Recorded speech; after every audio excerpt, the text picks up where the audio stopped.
Alright guys, so today we're going to be going over some recent PlayStation news. It's not the most exciting news, but I do find it pretty interesting, and I think a lot of you are going to find it interesting as well. The first thing we're going to be talking about and going over has to do with an ex-PlayStation boss named Jack Tretton. I'm sure a lot of you are familiar with him and know who he is. He no longer is with Sony, but he was part of Sony for a very long time.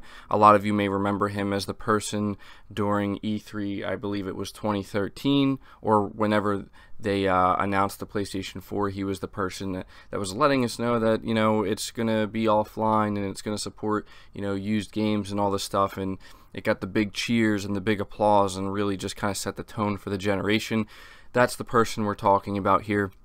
But we're also going to be talking more about this recent news of Microsoft and Sony partnering up together for cloud gaming. And apparently, and I find this very interesting, the PlayStation branch of Sony was almost completely unaware that this was happening and that this was being done. So we're going to go over that. But let's start here first. It says Sony officially made the first step towards the next generation of consoles a few weeks ago when it unveiled a few key specifications of the upcoming PlayStation 5. We're pretty much sure it will be called that, even though Sony didn't actually reference it with this name yet. We know it will feature an 8-core, 7nm CPU based on AMD's Zen 2 architecture, a custom GPU based on AMD's Navi architecture with hardware support for ray tracing, a dedicated unit for 3D audio, and a custom SSD that's supposed to make loading screens relics of the past. We expect Microsoft to make its own big announcements during the E3 media briefing Sunday, June 9th, perhaps going into even greater detail of what its next generation Xbox will be able to do. Regardless, even though these devices won't launch this year, the race is on. It is therefore interesting to read the opinion of Jack Tretton, who's been an executive at Sony for almost 30 years, the last 8 of which he spent as the president and CEO of Sony Computer Entertainment of America, SCEA. In an interview posted yesterday by GamesBeat, he said Sony, as the market leader, is obviously well positioned, but he also expects them to face exponentially greater competition than the last time. So this is a direct quote from him. I think they're very well positioned. The leader of the prior generation is always in a good position going into the new generation. From what I've read about the specs of PlayStation 5, it sounds impressive. Their business model obviously worked well for them last time around, and it doesn't look like they're going to deviate from that. They'll be well positioned, but I do think they'll face exponentially more competition than they did the last time around. Microsoft should give them a better run for their money, and Stadia is a new wrinkle in that market that didn't exist in 2013. Nintendo is more relevant this time around. It's going to be a much more competitive market. There are new players, but they've learned some valuable lessons in this generation. It should be great for everyone in the business, whether you're a developer or a gamer. It's going to keep everyone on their toes. So I think what he says here is actually really good and nice to hear, because it kind of confirms what we already know. But it's good to know that people like him, even though he's not currently the CEO anymore of Sony, but obviously we know that he knows Sony and he knows a lot of people within Sony, and he probably has a very I guess we could say he knows probably more than most people a lot of what's going on within Sony, and it's just really good to hear that he's aware, and other people are most likely aware that, yes, this is a good thing, right? Like, the idea that Sony's going to have more competition is actually really good for us. It's good for the industry, because as he said here, he put it perfectly, it does keep these companies on their toes. It's when these companies start to get complacent that, you know, it really kind of starts to lead to something where we start getting less and less, but they expect more and more from us, and it's just not a really good relationship there. It doesn't happen all the time, but it's kind of inevitable. When a company doesn't have competition, they can kind of just do what they want, and there's really going to be no repercussions. When you're competing in a market for market share, for customers' money, you're competing over the same customer base, the same market. If you're making these mistakes and your competition is, you know, rebounding from those, or doing the exact opposite, just like we saw pretty much at the beginning of this generation with what Xbox did versus what PlayStation did, you can see right there that, like, yeah, you can really put your company in a bad position if you don't stay on your toes and you don't pay very close attention to not only your competition, but also what your fan base, what your customer base is asking for and what they want. So I thought this was interesting. It's interesting to hear what Jack Tretton has to say, considering he's not really involved in it anymore, but I have to agree with him. I think Sony is very well positioned. I think a lot of people are very excited for the PlayStation 5, and I think that the most important thing here is that Sony will still have that competition going up against them, so it is going to keep them on their toes, and it's going to make sure that they don't, get too complacent, and that's good for us, that's good for everybody.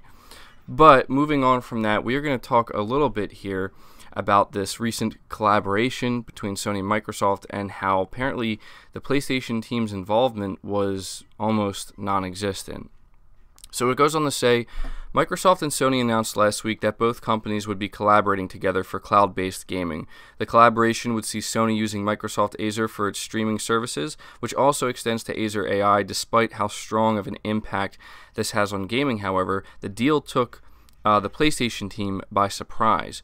Bloomberg spoke with sources who stated that the collaboration happened largely without the involvement of Sony's PlayStation team.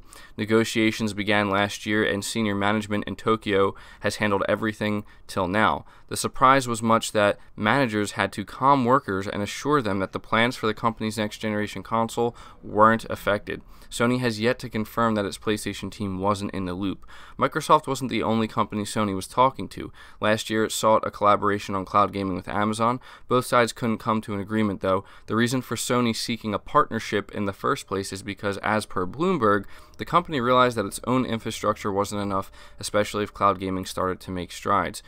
Asymmetric advisor, I'm not going to read this part because it's just somebody giving their, it's just an analyst giving their opinion on this, but basically that's the important part here, is that it seems, according to Bloomberg, that PlayStation, or the PlayStation team, was so out of the loop as to what was going on that they actually started to get into a little bit of a panic, thinking that Sony had completely shifted course without their knowledge, and they needed to kind of like be reassured and calm that, like, hey, we're still going. And you know what? It's kind of weird.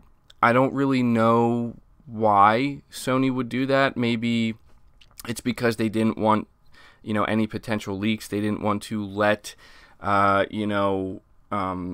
people within who, PlayStation know, or they really didn't want any. It sounds to me what this is a situation where you have just very, very high level, like 1, 2, maybe just a few select people who know that this is going to happen, and they don't tell anybody to avoid any potential leaks and anything slipping out. Because could you imagine the type of rumors that would start circulating for both Sony and Microsoft if we started to hear about this through the grapevine and we didn't just get the official announcement?